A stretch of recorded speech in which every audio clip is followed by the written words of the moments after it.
Pravalika teacher మళ్ళీ మాకు రావాలి, లేదంటే మేము బడికి రాము. వచ్చిన కాంచెల్లి మాకు చదువు మంచిగా చెప్తుంది, ఇంకా చదువు కూడా బాగా వస్తుంది. మా మేడం వెళ్ళిపోతే మాకు చదువు రాదు, అందుకే మా మేడాన్ని మాకు పంపించండి. మా మేడం మాకు కావాలి.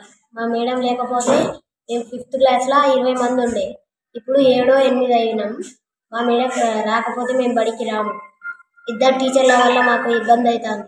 నా పేరు స్వాతి, మాది ఇలంబర్తాండ సోమగూడము. ఇక్కడ స్కూల్లో ఉన్న టీచర్ని వేరే హాస్పిటల్ స్కూల్కి పంపారు. అయితే ఇక్కడ స్ట్రెంత్ 60 మంది ఉన్నారు అని చెప్పి ఆ మేడాన్ని ఇక్కడ నుంచి తీసుకొస్తే, మరి మా దగ్గర కూడా ఇప్పుడు అక్కడ 70 మంది ఉన్నారని చెప్పి అక్కడ 2 టీచర్స్ ఉన్నారని చెప్పేసి, మరి అక్కడ టీచర్స్ 2 ఉంటే అక్కడి వాళ్ళు అక్కడ వేరే టీచర్ని తీసుకోవాలి తప్ప ఇక్కడ ఉన్న టీచర్ని తీసుకొని అక్కడ పెడితే మరి ఇక్కడి పేరెంట్స్కి ఇబ్బంది అవుతుంది కదా.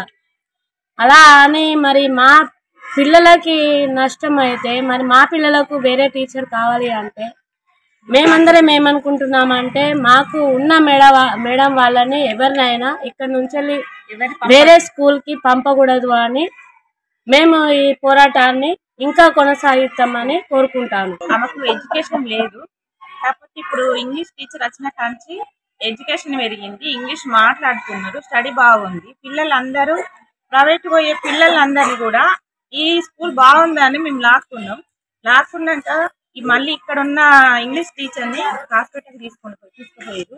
ఇది కరెక్ట్ కాదని మీ పేరెంట్స్ అందరం ధర్నా చేస్తున్నాం, మాట్లాడుతున్నాం.